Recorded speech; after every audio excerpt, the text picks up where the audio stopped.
चंदा जैसे चेहरा मा कारी कारी तिल रे, चंदा जैसे चेहरा मा कारी कारी तिल रे, उही मा समागी से मोर दिल रे, ए रानी उही मा समागी से मोर दिल रे, उही मा समागी से मोर दिल रे, ए रानी उही मा समागी से मोर दिल रे।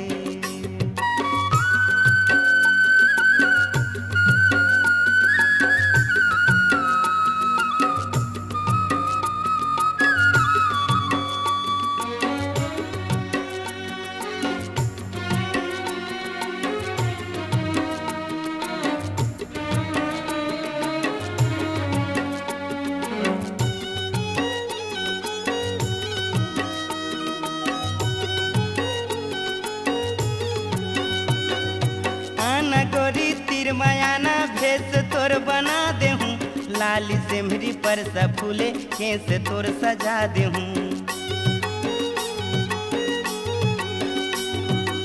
आना गोरी तीर मायाना भेस तोर बना दे हूँ, लाली सेमरी पर सा फूले केस तोर सजा दे हूँ। भौरा संग फूल खिले हंसत खिल खिल रे, भौरा संग फूल खिले हंसत खिल खिल रे,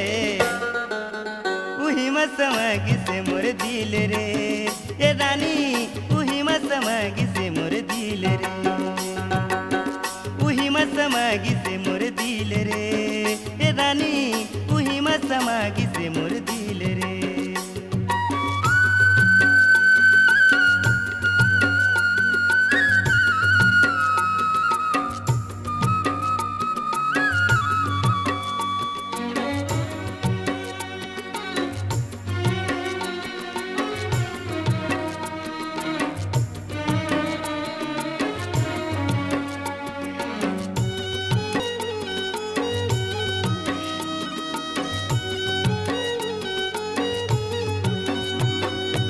अब न रहे जाए गोरी तोर बिना थाम के, मैं हूँ दीवाना बैहा रानी तोरे नाम के।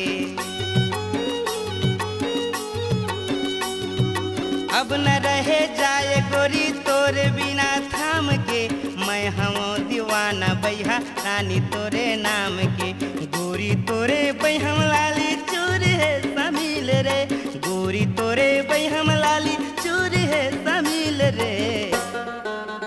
उही मा लो भागी से मोर दिल रे, ए रानी उही मा मोहागी से मोर दिल रे, उही मा मोहागी से मोर दिल रे, ए रानी उही मा समागी से मोर दिल रे। चंदा जैसे चेहरा मा कारी कारी तिल रे, चंदा जैसे चेहरा मा कारी कारी तिल रे, उही मा मोहागी से मोर दिल रे, ए रानी उही मा समागी से मोर दिल रे, उही मा समागी से मोर दिल रे, ए रानी उही मा लो भागी से मोर दिल रे, उही मा समागी से मोर दिल रे।